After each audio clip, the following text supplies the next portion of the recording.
podcast role. Welcome in. You're listening to an Imperfect Leader, the Superintendents and Leadership Podcast, a proud member of the Podcast Role Network. Hello, Jamie. Hello, Peter. How are you? I'm doing okay. I'm doing all right.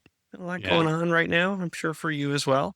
Yes. Hey, I do want to thank the people at Libsyn, though, just because I've been sending them nasty emails and stuff, but really helping me connect with Spotify to fix the Spotify link. So if you have been an Imperfect Leader listener and you've been accessing us on Spotify and then all of a sudden said, did they stop? What happened over the last 3 weeks? I will tell you that it has been fixed. So all our past episodes are back on there. So I know this is more of a public service announcement that everybody was dying to know about. Well, they're right. You told me that folks in the town that you're headed to in Cartagena were like, oh, I can't do that.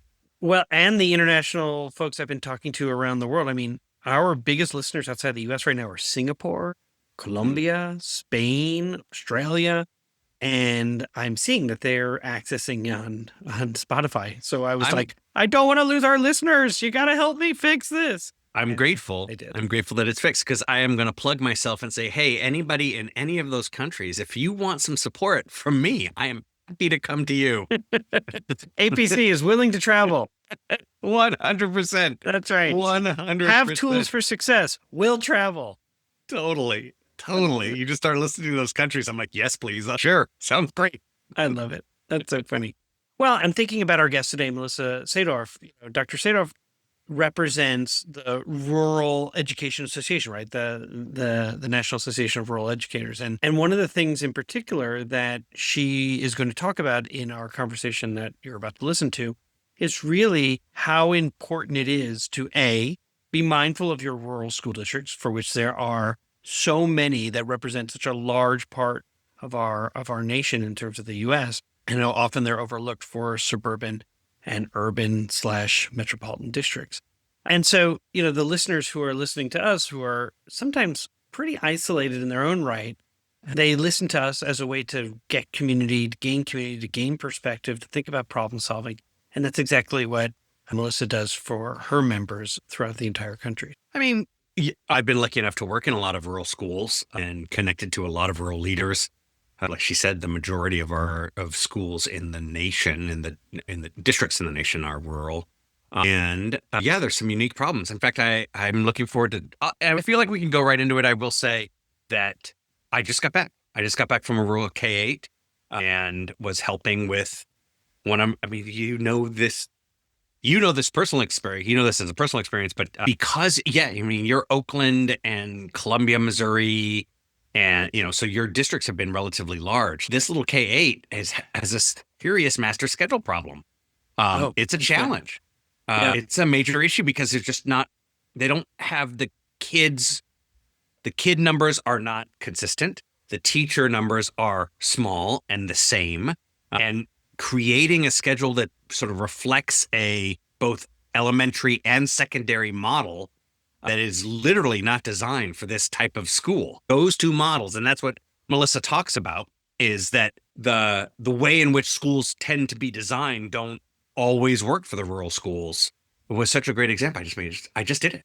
I just was. Oh, that's fantastic. And brainstorming. What do we do about this? Thank you. Well, that's fantastic. Well, I do want to make one slight correction, which is in Missouri, the Rural Education Association is called MARE, the Missouri Association of Rural Educators. And for what Melissa leads is the National Rural Education Association. So NREA, not NARE. So just in case she's listening and going, come on. This is exactly what I'm talking about. You overlook me and can't even get the acronym right. This is exactly what I'm talking about. Well, this is what I do want to say is that we do have a sponsor each week. And so we're grateful to IXL. And, when I was thinking about Melissa, that she will mention that rural leaders, they wear so many hats. But you shouldn't have to carry the burden of instruction all by yourself. And so IXL, it is a research-proven platform. It does take the load off your teachers.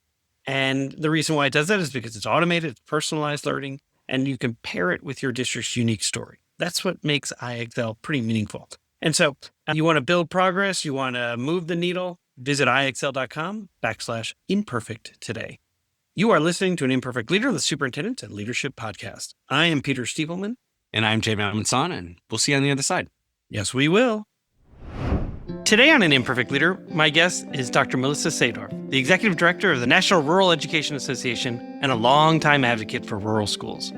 With more than 30 years of experience as a teacher, a principal, and a superintendent in Arizona, she now works in higher education, preparing the next generation of school leaders.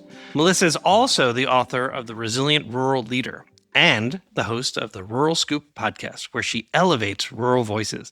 Melissa, welcome to An Imperfect Leader. Well, thank you, Peter. It's a pleasure to be here with you, and I'm excited to have this conversation. That's awesome. Well, I really appreciate it too. What I've found from conversations with Earl Franks at NAESP and David Schuler at AASA is that they're always traveling. They're always representing their organizations, and I imagine you're no different. So representing the National Rural Education Association can't be any different. So my first question for you is, where are you today, or where have you been lately? Well, today I'm actually at home, and yes, you're right. There is a lot of travel involved. It's actually something that I looked forward to in this role because I enjoy meeting new people and traveling to new places. Where have I been is, first of all, NREA just had their annual Advocacy Day, which is our Hill Day. March 23rd through 25th, we were on the Hill with a group of rural superintendents and school board members and some state affiliate directors walking those congressional offices. And that was fantastic, well received. And it's nice to feel like you're able to change hearts and minds when you're able to tell stories about what's happening in rural education. And the people that were there really did feel like they were moving the needle. So that's always a good thing.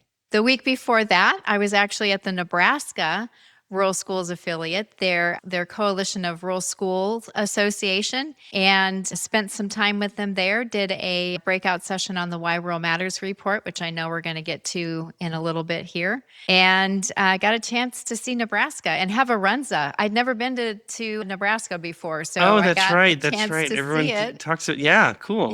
Yeah. And apparently it's like a food group all on its own, and I understand the hype now. So that was fun. Well, that's good. I think that's the right answer, particularly since this episode is evergreen, right? So you want to make sure that everything in the affirmative in terms of regional foods and culture. That's right. That's right. Well, I was a superintendent in Missouri, and what I found from my colleagues, particularly from rural districts in Missouri, they were always the most innovative and the most collaborative. Yeah. And I'm wondering in some of these recent visits, whether it be your interactions in Nebraska, whether it be your colleagues from all over the country who were meeting in DC and talking on the Hill and advocating, what are some of the things that you're hearing that are inspiring you? Wow. The confidence that they have when they go into an office that the work that they're doing matters. It matters to the students. It matters to their families. It matters to the community at large. They're not asking for charity. They're asking for what students deserve, and they are able to tell that story well. And that's inspiring to me. The person that is a rural superintendent like I was, and like many are that wear multiple hats, and they're the superintendent, but they're also the principal, and maybe they're the curriculum director, and they run the bus. I was going to say, when I was superintendent, I mean, our district was 19,000 students. We were a large district in Missouri. And then in the rest of Boone County, where my colleagues and we would meet probably once a month for lunch. And then, of course, in our regional meetings, the next district in terms of enrollment was about 1,000 and then 500 and 300. So they would arrive at our lunch meeting, and I just stood in awe of them. We had very similar and different roles in terms of what we did. And they would come in, had to fix the refrigerator in the cafeteria. Had to drive the bus. I got to leave early because I'm now the driver for the sports team or the quiz bowl team. Right. I was always astounded by the many hats that they wore. Yeah.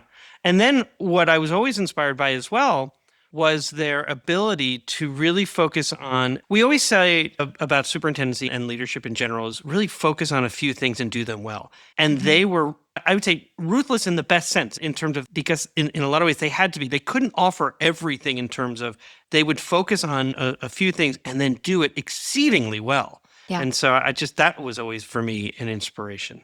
Yeah. Well, and the thing about rural leadership is you really have to, you can specialize in some things certainly, and you need to because you're usually the one that has to do it and you have to do it well. But at the same time, you're a generalist because the organizational chart is so flat that you have to be. You have to know a lot of things about a lot of things.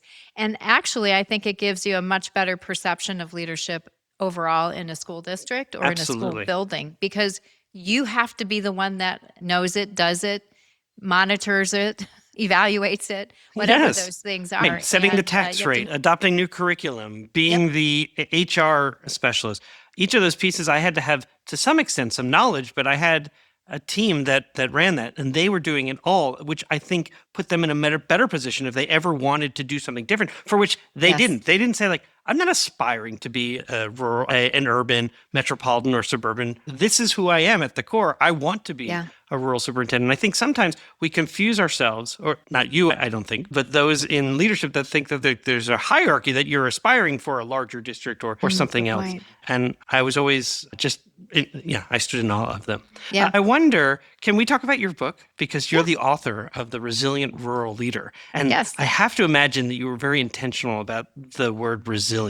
And so would you tell us about your book? What compelled you to write it? Yeah, I would love to. It really came from 30 plus years of living and leading in rural schools, watching what worked, what didn't, what never got named or celebrated. And as a new superintendent coming into the role, there was not like a guidebook. There wasn't anything as a resource that I could use to kind of give me okay, this is what to be thinking about. This is what kinds of things you should be doing or asking, or here you have a game plan of any kind. And so luckily I had a really supportive board president who knew that I was coming straight from the principalship to the superintendency. I didn't have any district level experience. And she ensured that I had a mentor, which happened to be the previous superintendent, who, because she was willing to do that, I had a mentor for 2 years.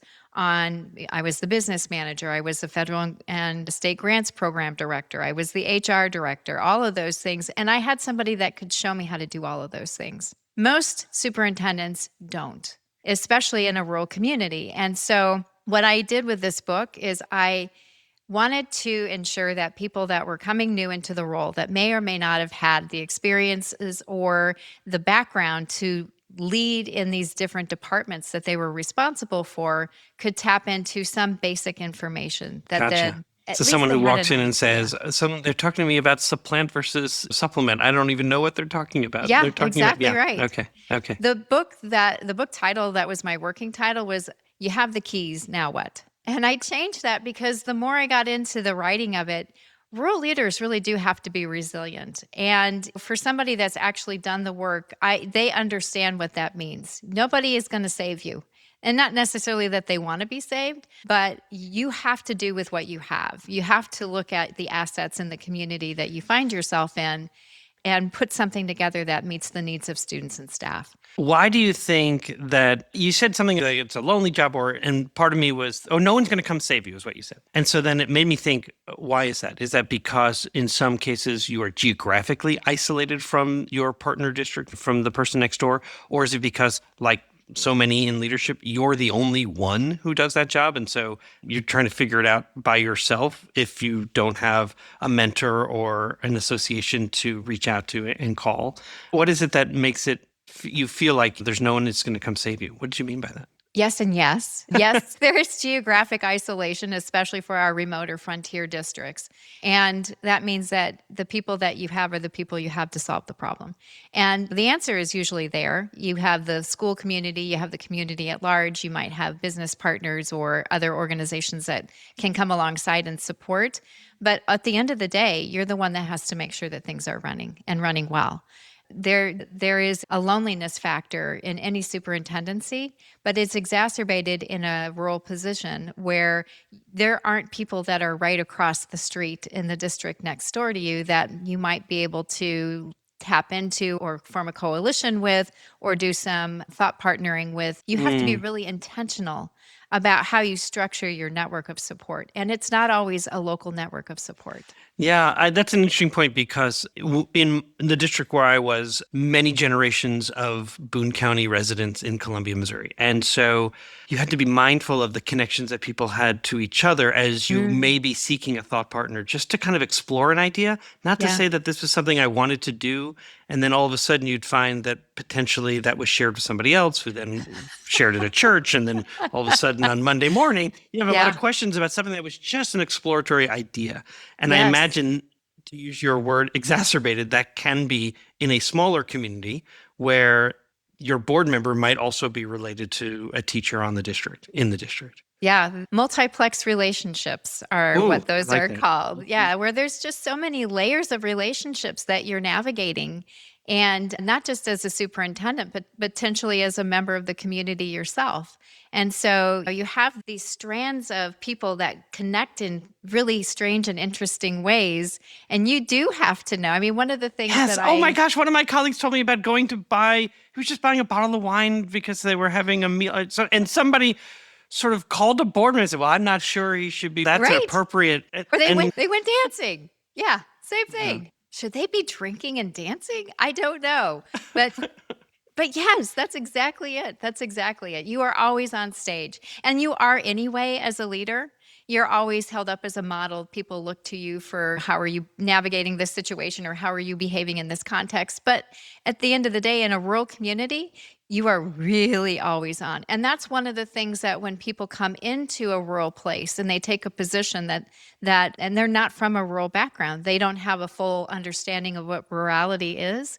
And those multiplex relationships and the hidden undercurrents in a community that you may not know are there really are something that you have to be prepared for. And one of the things that I like to say NREA does, or that this book does, is it points out, pay attention.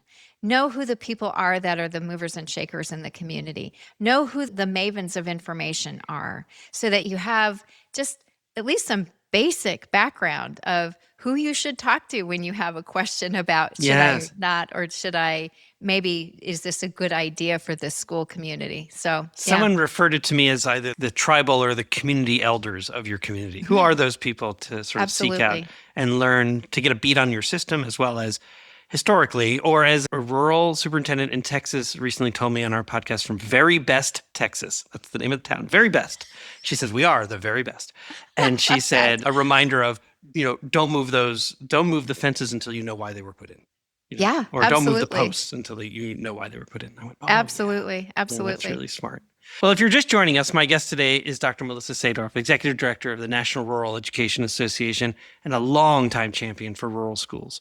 Melissa, the NREA publishes the Why Rural Matters report to share key data on the state of rural education. And I'm glad you referenced that earlier on in our conversation. For those who are listening, I always send sort of a little script ahead of time, just so you know what I'm thinking about asking. So you sort of pulled the curtain back on our process here, which is totally great. So, but tell us, why is it critical to have a specific rural research agenda when trying to influence national education policy? And I guess if you can talk a little bit, you talked about the Hill and your visit most recently in terms of advocacy. I think this sort of all goes into that.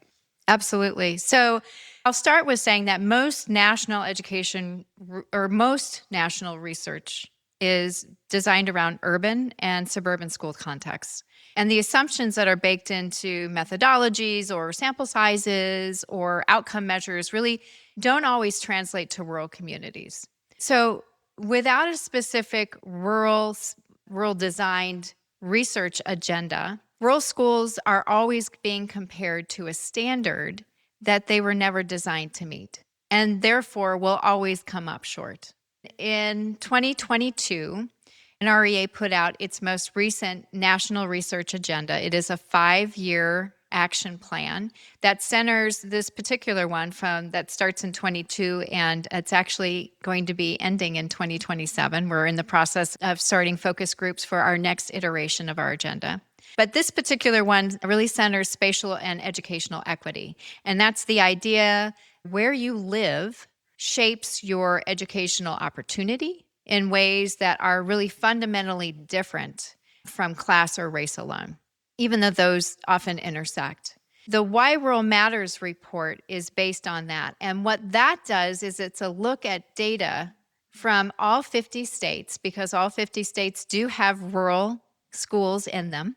It puts data in policymakers' hands and advocates' hands so that when you walk into your local or your state or your congressional office and you say, here's what's happening with rural schools in my district or my state, the conversation is really settling you into the national conversation, the national perspective of what's happening. It's really designed to be a tool so that you're able to take that and pair it with the stories from your district and really personify, this is a data point, here's what it looks like on the ground. When And you, and when you pair those two things together, data by itself is pretty dismissible, and a story by itself can be forgettable. But when you pair those two things together, that's really where you start changing minds and you start changing hearts about what's possible for rural students in rural schools. That's a really good advice, I think, for all different contexts in terms of school leadership, in terms of being able to share what does national data say, and then how does that pertain to your local community? How are you seeing it bear out in your own local community? For those who are listening, you might have it on right at the tip of your fingers in terms of the number of students there in the United States and what percentage of them are attending school districts that would be considered rural districts? Yeah, there are 10 million students in the country that are considered rural students, and that's about 20% of the population of the United States. Yeah, that's a sizable number. It is. And people don't realize that because you have small school communities, but when you put them all together, they're a pretty sizable That is group. a One mighty in force. 5 is a rural student. As far as the number of schools, over half of the schools in the country are considered rural. So you're talking about smaller schools, smaller systems of 1,000 students, 500 students, 50 students that make up that 10 million. And that is a really good way to sort of put it, I think, into context for those who are listening, and certainly when you're on the Hill, to say 50% of the school districts in our nation would be considered rural. And so this is why we need to care. This is why having a report like this is super important. I'm kind of curious when you talk about also understanding the context of your place, which only then I think raises the importance of, as you likely have been hearing, the sort of push for place-based learning, to sort of take your place and take your space and have that be where children are also considering the environment in which you live. And so not to be restricted by the four walls of a classroom and to be reading about, I would say, New York City if you're in Fargo, and then even if you're outside of Fargo, to be like, why does that matter? What matters to me is what is happening in my own community. And that, I think, leads to my next question, which is, just to back it up a little bit, I have a leadership model that I use when I advise others, and there are 3 dimensions, and one of them is the leader's learning work. And inside that dimension, there are a number of terms, and one is the word resilience, and I chose that obviously because of your book, and so it's about supporting resilience. And in the podcast that you lead, that you host, the Rural Scoop, you've explored the concept of the hard work of staying, the resilience of rural communities despite economic and demographic shifts. So this, I think, brings me back to this idea of place-based learning and being grounded and anchored to your place of where you live. Sure. I wonder if you could share an example of a rural district that's really successfully used its school as a hub for that community revitalization and or to avoid that sort of not recidivism, but the sort of brain drain that happens sometimes where graduates think that their only options are to leave their community, where they know that truly if they could stay, they would, because that's home, that's heart, that's love, that's where they are from. Yeah. Well, let me start by saying that the rural school is not just an educational institution. In many communities, it's the largest employer. It's the only public gathering space, and it truly is the community's identity and future. There's pride. Oh, I went to the high school, or my grandparents went to the high school. So there's that community pride. And that's certainly something that leaders need to understand, is that they're not just educating the community's children, they are anchoring to the community while they do it. The community school model, which is really what you're talking about, and the place-based education, as rural schools, we were the original community school because everything flows to and from the school in a rural place. And so you do have resources, you do have supports, you do bring in the assets from the community in terms of the people and the geography and the businesses or the faith-based institutions that are around you. Maybe there's a community college that's nearby that can partner around dual credit or AP offerings or CTE programming. You mentioned that the school is typically the largest employer, so they are an economic development part of the community at large. And the thing that comes to mind probably for most people is CTE programming when it comes to place-based education. You have a CTE model that is typically set up with the businesses in the local community. So for example, if you're in Missouri, you're probably looking at ag, right? Ag and dairy. And so the CTE program pathways are going to be communicating from the school to the local dairy or to the ag That's right. industry. That's Right. in And the it may area. even include aerospace because they're learning how to use drones to That's map right. out the Computer plots of science. land and computer science. Yeah, absolutely. Yeah. So I've heard people talk about drones and they're like, oh, for military? I go, oh, no. I mean, they're talking about how do you map out the very best way that obviously there's within when you're planting your crops and your tractors now are so high tech that you could just sit in it while it maps it all out and then decides, That's exactly right. just place them. And Or you can or use, you're playing a game. You've got a handset and you're controlling where the fertilizer goes or Amazing. those kinds of things. It's Yeah. crazy. But you're right. It's one of those things where technology has become infused in just about every industry that we're talking about. And that includes some of those rural CTE programs. So that's, I think, probably the most visible way that you have community involvement or place-based education. Another one at a middle school or an elementary school, you can have a school garden. And not only are you able to get out and learn about soil and life cycles and climate change or those kinds of things, you're growing food that the community can benefit from. It becomes a club that can give back love to the it. community. Of course. And it can be used in a culinary program you can have a farm to table kind of situation going on with your cafeteria where students actually get to eat for lunch the produce that they've grown. Oh, I love it. All Made me of think those also, kinds I of mean, things are the possible. different insects or, so Yep. monarch butterflies who, and then it becomes a way station for them as they migrate or Yep, certain, or bees. or bees, right? Yeah. Oh, that's Yeah. so cool. Yeah. Also made me think about your advocacy work on the Hill and why it's so important. When you talked about it could be the largest employer, it could be the community's identity. And there are some from suburban and urban communities that think that's just inefficient. Why would they have those two districts? Why don't they just consolidate? And how you have to fight, literally, I think, or at least advocate strongly, that you're talking about the erasure of a community's identity. So Yeah. their football team, their marching band, their locally elected board. Right. When you consolidate, that fundamentally changes how a community sees itself. Yeah, it absolutely does. And there's been a lot of research on the impact of a school closure and consolidation on a rural community. If you don't have a strong school, the community typically is on its way to dying in one form or another. It tracks, and I'll tell you, one of the things that we look at too is the healthcare industry, because they track if you don't have a strong healthcare system, whether it's medical clinic or it's some kind of services available, that can also have a huge impact on the community. But the school as the anchor is really, that's the canary in the coal mine. When your school starts to falter, your community is often not far behind. It doesn't pull new families with children. And if there's not a place for them to go to school and they have to drive 45 minutes to the next town over to drop their kids off, well, that not be an option for that town, might not be an option for that family. So it truly has a huge impact on a local area. Thank you for sharing that. I'd like to ask you a question I ask every guest who comes on our program. How does the term an imperfect leader resonate with you? Deeply.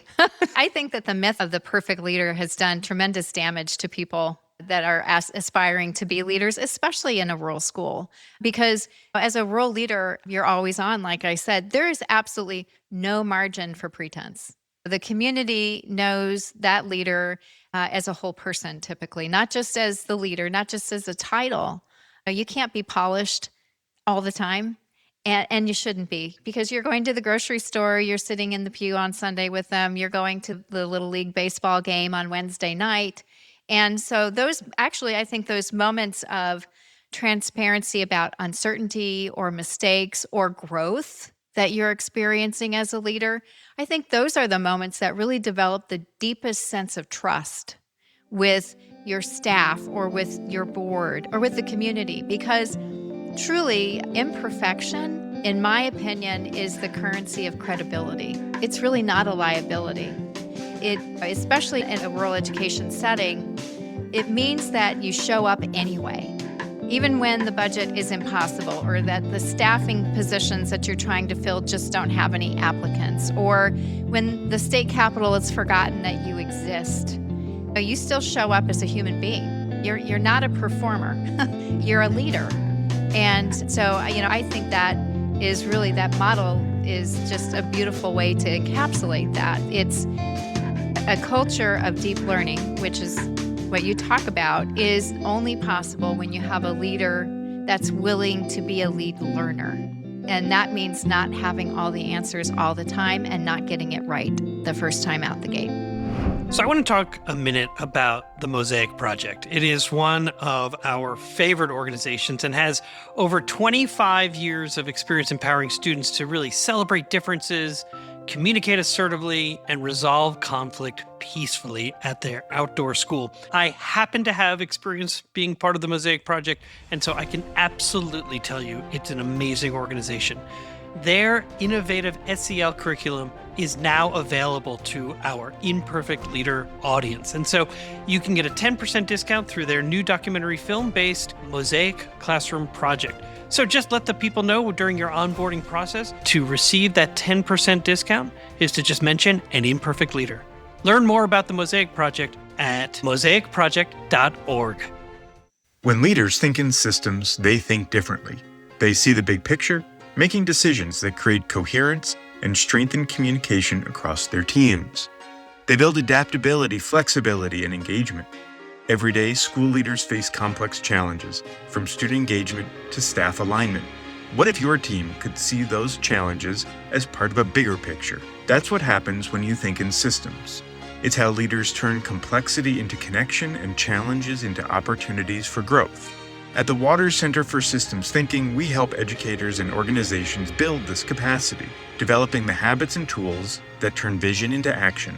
Think differently, think in systems. Sign up for our webinars, free resources, or a consultation by visiting our website, which you can find in the show notes. We're back for segment 2 of An Imperfect Leader called Imperfect Leadership in After Action. And my guest today is Dr. Melissa Sadorf, Executive Director of the National Rural Education Association and the author of The Resilient Rural Leader, and the host of the podcast, The Rural Scoop.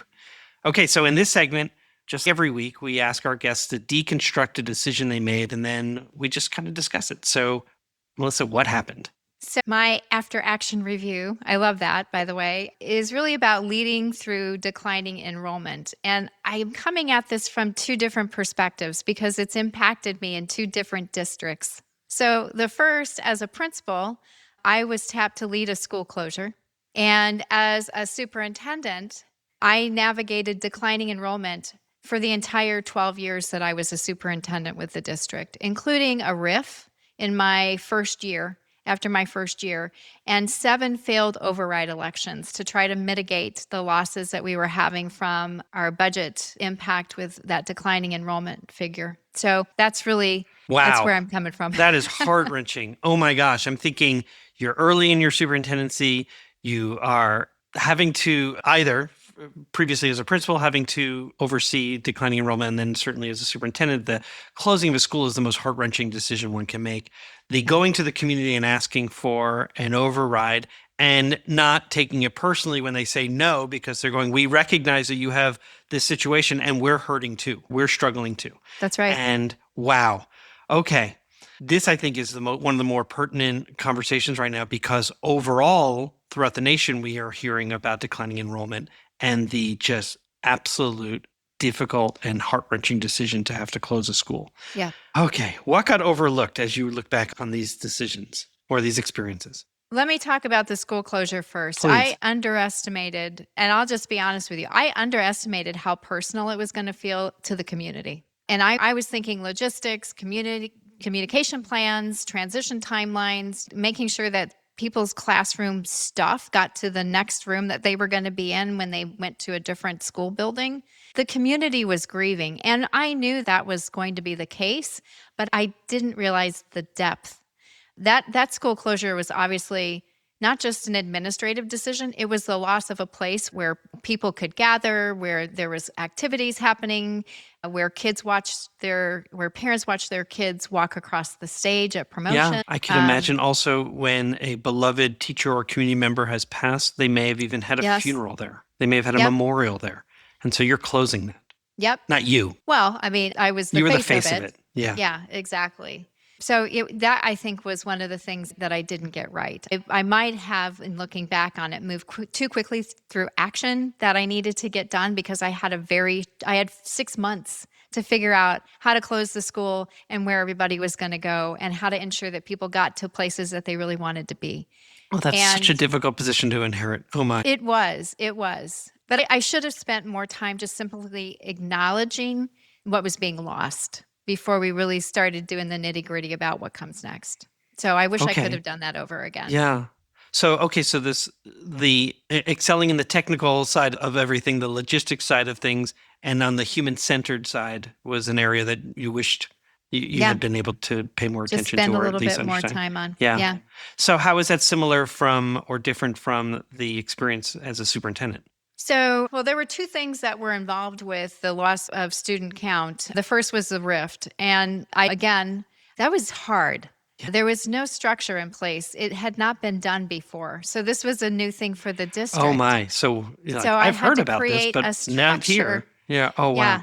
I had to create a structure that everyone understood and then work through that with the staff. And I did have a couple that were planning on retiring anyway. And so it was easy for me when I could lose through attrition.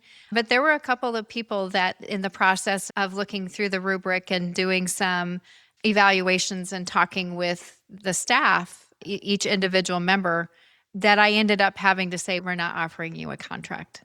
Our plan is to not offer you a contract. That's what I'm recommending to the board. And again, I was efficient. I probably could have sat longer with the people that actually had to live with the RIF. On the override and other override elections, and that was 7 different override elections that we kept going out to the community because it continued to be an issue that we wanted the community to know about and potentially assist with a financial commitment to the district. And I kept assuming if we made a better case, if we showed better data, if we had better stories, that maybe the outcome would be different. Again, it was not a matter of the community having lost faith in the institution of the Right. school. That's my impression. It was that they did not have the capacity to assist in that way, and they were not prepared to be able to make that commitment. And so it was tough.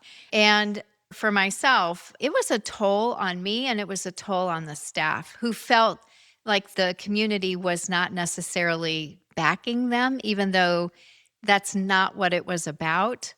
So, that slow erosion over time where you lose, I had to make sure that we were stepping back and taking care of morale and making sure that they understood the community is not against you because they didn't vote for this. That is an almost impossible scenario in terms of how do you build morale with a repeated sort of the loss of students, the loss of elections, and it's not about buying lunch or doing donuts those are not morale boosters. No. They're sort of a temporary moment of I see you and I recognize you, but they're not. They don't sustain you. That's and right. So, what are ways that you did it or that you've seen others sort of really sort of build up that, or at least try to build that morale up? Well, for us, it was ensuring that the community was in the school. So it was having community days like a carnival or a recognition of veterans on Veterans Day or those, bringing the community in so that there was that connection to what we were doing and what they were seeing, and being able to have appreciation on both sides of that equation, which not just one-sided, but for your teachers to understand the real struggles that some of your families were having. Yeah. Yeah, that's right. Oh, that's smart. What did you learn about relationships? And I think you've just spoken to that to some extent, how you're building relationships, but I'm curious, what did you learn about them?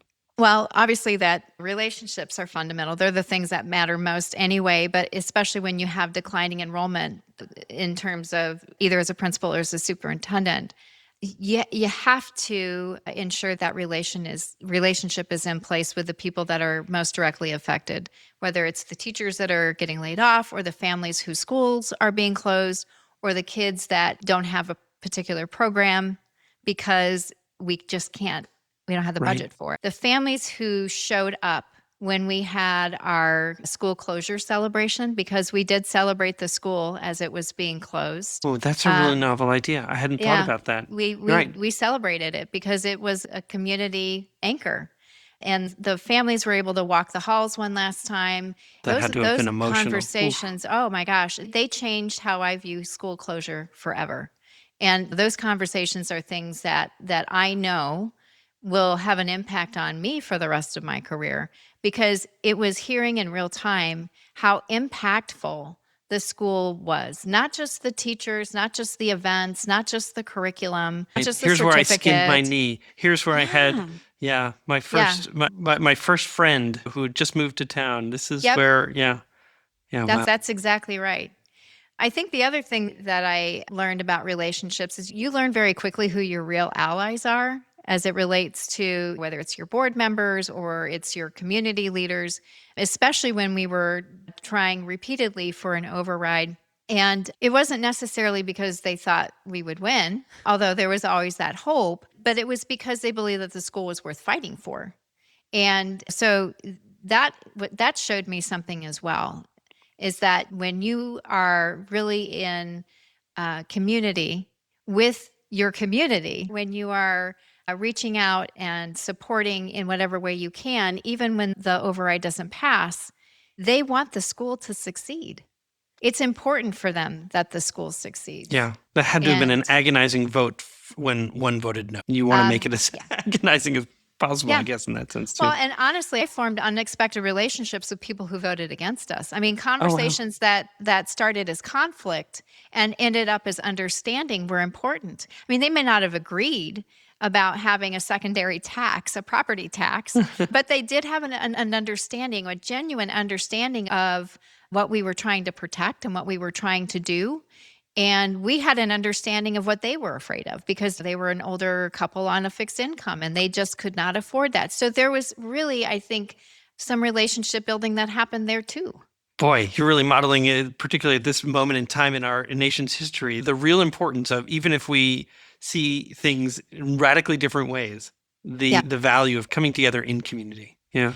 Yeah. And I would say the other thing that showed me is that relationships around a school community are often not just about the school, but they're about the continuation of trust and respect.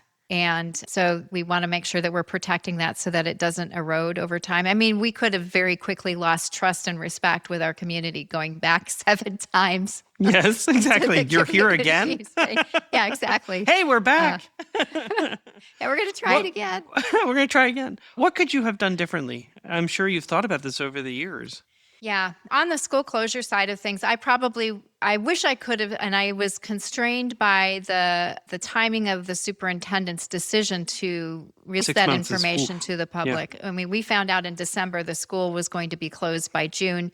The new school year starting July 1, we were all going to be in different important buildings. to note, you had to preside over it. It wasn't as if you had decided to do it. Correct. Yeah. Wow. Yeah. Yeah. And I would have left more room for grief before moving to the solutions right away. And I know that it was treated often by me and by the staff as a logistics issue, and that's not ideal. And it's not an excuse, quite frankly, that we only had 6 months. We could have been more intentional about the engagement with the community. I would have also created more than just the one celebration to say, for the community to come in and have a time to really feel like part of a good send-off to the memory of the school, something that honored the school before we locked the doors the last time. That would have been something I would have, looking back, I would have done more intentionally. On the override elections, I think I would have stopped running campaigns. But maybe spaced them out. But I think, again, just a continuing conversation, not just right before the election, but really as soon as the election happened, then starting the conversation over. And obviously the campaign is about winning a vote, but the conversation is about continuing the relationship and continuing to build Yes. trust. And Yes. those are very different things. And they're very different strategies for how you approach your community when you need something. So I would have probably done that differently. Yeah, So- that makes sense. In the end, because every experience provides an opportunity for us to grow and then to subsequently make different decisions in the future, what would you say was something that was good that came out of the situation? I think I became a more honest leader. I mean, you can't walk through that kind of sustained difficulty, whether it's with a school closure or it's multiple years, 12 years of declining enrollment, without getting very clear on what you actually believe and what you're actually willing to stand for. And you talk about resilience. I learned that resilience isn't because there's an absence of loss. It's really what you build in the presence of loss. And that conviction really is what became part of the conversation in my book. Every leader that I have mentored since, I do some instruction. I'm a professor at Northern Arizona University. And every leader that I've mentored since, every conversation that I have had with a potential superintendent or principal is really what does it mean to live through strife and decline rather than just growth, because it's a richer conversation when you can see what is potentially on the other side of an opportunity to grow as a leader, as a community, as a school, as a staff. And I've had the opportunity to do both with at least those two districts. So Brilliant. Our guest today was Dr. Melissa Sadorf, Executive Director of the National Rural Education Association and a longtime champion for rural schools, as you can totally hear. Two takeaways that I had today. As you were summarizing a moment ago, you talked about being an honest leader. You really spoke about being a vulnerable leader. And both of those, in addition to everything that you've shared today, and I'm going to love and continue to use this phrase of, it really builds that currency of credibility. Thank you so much for sharing your story and for being a part of our podcast today. I was happy to be here. Thanks for the invitation. We are back. All right. Let's get into it. What Can I start? Yeah, can I yeah, go actually for start it. with something? Because Sure. this has been on my mind, particularly after re-listening to the conversation, and that is how much I stand in awe of rural superintendents. Oh my gosh, they do everything. They do everything that a large superintendent, superintendent in a large district is responsible for in terms of being the community leader, the civic leader, the face of the district, all of that.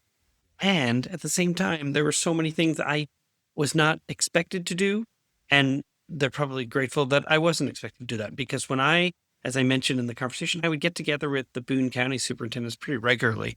And sometimes they would be late because they were fixing the bus or repairing the refrigerator or driving buses or meeting with, it was just, it was like, we're doing the same and different jobs. And the different part was that they were taking on even more responsibility. So I just want to sort of, again, just stand in awe of what they're able to do and not lose sight of that. That's a loud and clear, right? We've talked, and you and I have talked about in other episodes about that, I remember working in one district here in California in the Valley where a superintendent regularly was the person who mowed the lawn, right? And partially because he liked it. So I don't want to say, oh, there's only one person that could ride the rider, right? The riding mower. But I thought, well, that's right. He's got more than one job. Sure.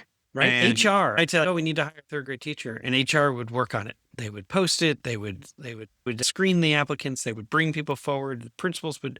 They're doing that. Oh, we have to set the tax rate, which is a really complicated formula. Sure. Superintendents, they will do it. They may reach out to a financial institution to help them kind of think that through, or the association within their own state, but they're the ones doing it and explaining it to their board and their public. I think it's remarkable. The thing that I want to connect to it that she talked about that I thought was interesting in relation to a small district. And you've mentioned this about, because I have not been a superintendent, that you're the most famous person in a community, right? In this one little pool. And this takes it to a different level. The fact that what has she said? Here, let me read the quote. They are all multiplex relationships. There's so many relationships, so many layers to the relationship that you're navigating. You're not just the superintendent, but you're literally a member of the community yourself. in that people are seeing you at the grocery store and questioning what you're purchasing. Oh my goodness. I remember the superintendent who reminded me that he had to go buy his booze in a different town. Yeah. Because someone thought it was inappropriate that he was buying it, I think, on a Sunday. It was like, Exactly. And that's part of what it means to be that person, the lead in this, to everybody's expectation of what they think you should be, who you should be, and how you should be is being laid on you. That's part of that's what goes with the job. Yeah. So I really like that reflection. Can I ask one other sort of side note question? sure. Why do you use so many hats? How many hats do you actually wear? You're one of the few people I know who one wears today. a I don't lot have of one on. hats. Look at this. I don't even physically, have one but today. what I know. hat? What's an HR hat? What does that look like? There's Yes. no good hat for HR. There's no good hat for some of these things. I guess there's a Like bus facilities driver is a hat. hard hat, and athletics is a baseball hat. HR, Why is athletics a baseball hat? Why not? well, it I could be a don't know. football helmet. Or, My track coach used to wear the big sun oh, hat. good. Yeah, that's Track good. meets are long. They are. And it's one race. I remember when my kid in 8th grade was on the track team and you haul all the way down, drive all the, it's like the marching band. You drive 3 hours to watch them play for 15 seconds and then they're done. So, okay. I love track meets. I'm a track dad. Love God, track. no. It was great. God. Track meets are like Yeah. carnival days. Everybody, especially if your kid is doing multiple events, that's the thing. Yeah, if they're only I running do 100, enjoy the hammer or whatever. What is it? The Hammer throw? The for- discus? yeah, or what is it? The one where it's gonna a ball, like a really heavy ball at the end, and then they're it's the hammer. turning in. It's the Yeah, hammer okay. throw. And they're just, but at middle school, they get very dizzy and like they're throwing it in, throwing it backwards, and throwing it in the, thank God there's a cage. Oh, joke. Thank God. It's just wild. Exactly. Exactly. You're That's you're the like, jab. look out. Look out. So that Kid was kinda literally fun. throwing a spear. Exactly. Exactly. I do want to bring up something that I know rural districts are struggling with, are constantly feeling the pressure. So I was in Michigan, I don't know, just a few months ago for a conference, and there was someone who's representing one of the associations, and he was talking about 300 school districts in Michigan. There are 518 in Missouri. Florida has very few, actually. They have 100,000 kids in each of them. This, for rural districts in particular, who see a declining enrollment and this pressure to consolidate. And that's the one that we talked about, and it still stays on my mind Mhm. because you lose potentially your football team Yeah. or your marching band or your locally elected board. And so when you consolidate, it fundamentally changes the character of your community. And yeah, there are no good answers because it can increase the opportunities and offerings you can do. Although I believe most would say, like, you don't need to consolidate necessarily to be able to achieve that. It does require school districts to begin really coordinating and collaborating together. And to me, this is why I was so excited about this conversation, is because you're talking with somebody who is really traveling the country and really listening and learning, and then bringing that message back to federal level, why legislators should care about their rural districts. Because where are your farms? Where are you? You're going to lose your communities. They're going to shrink when there are no opportunities back in your hometowns. So how do you do that in a way and think of it from a systems thinking way? So this to me was one of the more exciting conversations because it really amplifies the need and the importance of paying attention to your districts that are in rural America, rural wherever, but yeah, it's rural America. I wanted you to ask her about the tension point there. There is a tension in the consolidation conversation when the community isn't thriving the way it used to, or it's aging and there aren't kids for the school to survive. What's the argument for the school to survive? I'm interested to know, not from I understand the community, the community wants. It's the community question. It's not, the school needs to survive because it's often the biggest employer in town. It is the connection that people have. And so the school has to survive. And so then it has to rethink its offerings so that it can attract businesses. And it's just understanding how they're all connected to each other. And when This is the tension that I wanted you. Yeah, you wanted me to ask more about? Yeah. I just want to dig into that. I think that's really, sometimes I feel like people are digging their heels, like, no, we're unique. We want to keep our football team. And I'm like, yeah, you don't have enough players to even field a team. Yeah. And so no, I hear that. I thought we got into a little bit, but I could see where continuing to have this, when you see how schools are part of this connection, to rural hospitals. You're seeing their disappear Yeah, to your other local factories, the communities, the churches, the child care centers. All of them are connected to each other, and they have to figure out how to do that together, and that the schools aren't making decisions in isolation from the others, and vice versa. And so, I think it's I interesting mentioned the football because- team and the marching band because that is an emotional understanding. Like, Exactly. oh, But oftentimes that's what she was talking about in her after action review, that the closing schools is she missed the emotional understanding of it. Yeah. Listening to her, I bet you she's a great superintendent, super clear, organized, I got it all set up. I'm ready to go. We're going to do this and this to close the school in an efficient manner. What I thought was the tension point there, what I wanted to ask her was fascinating that you missed the grieving part, right? That you missed the grief that people felt, while at the same time, she's very clear now, maybe it wasn't then, but now that this is the community center. This is where people gather. This is people have been married in that gym. People have all that memorial. Kind of stuff.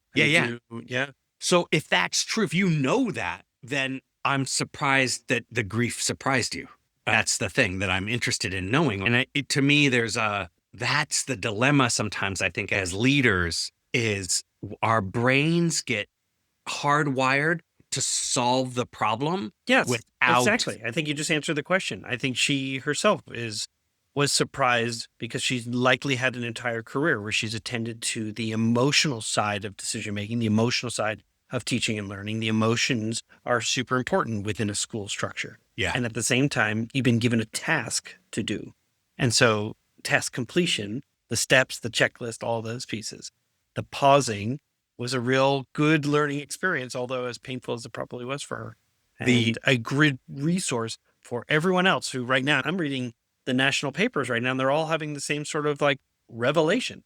School districts are seeing declining enrollment, and not because of charters and vouchers. To some extent, there is that. And it's also because there's just a decline in our population. And so communities are either growing or they're shrinking. There's very few that are sort of maintaining a status quo.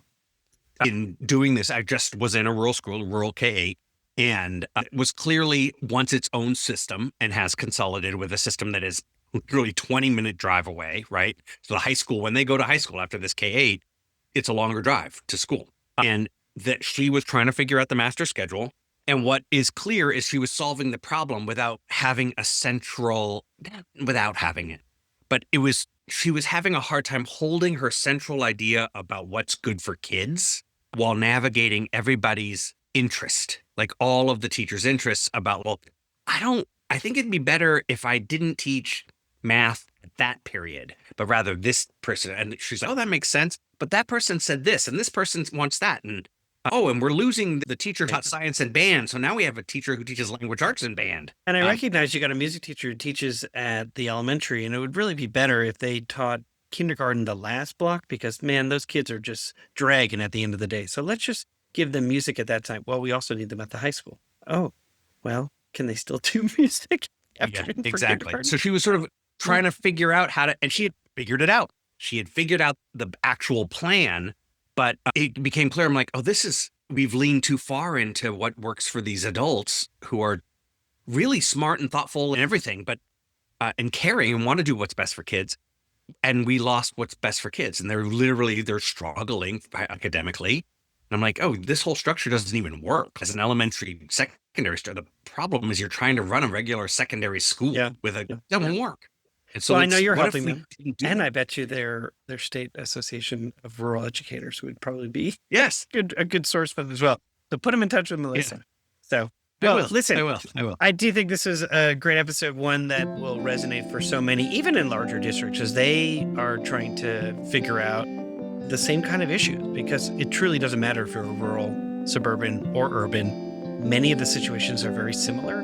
And to your point, attending to the affective, the emotional piece of things will make you effective in doing your jobs. You've been listening to An Imperfect Leader, the Superintendents in Leadership podcast. Thank you, Peter. I'll see you next week. I will see you next week. Bye. Music for An Imperfect Leader was written and arranged by Ian Varley. Sam Falbo created our artwork. a wood print-inspired Daruba doll butterfly. Remember, imperfect leadership is not a scarlet letter. It's a badge of honor.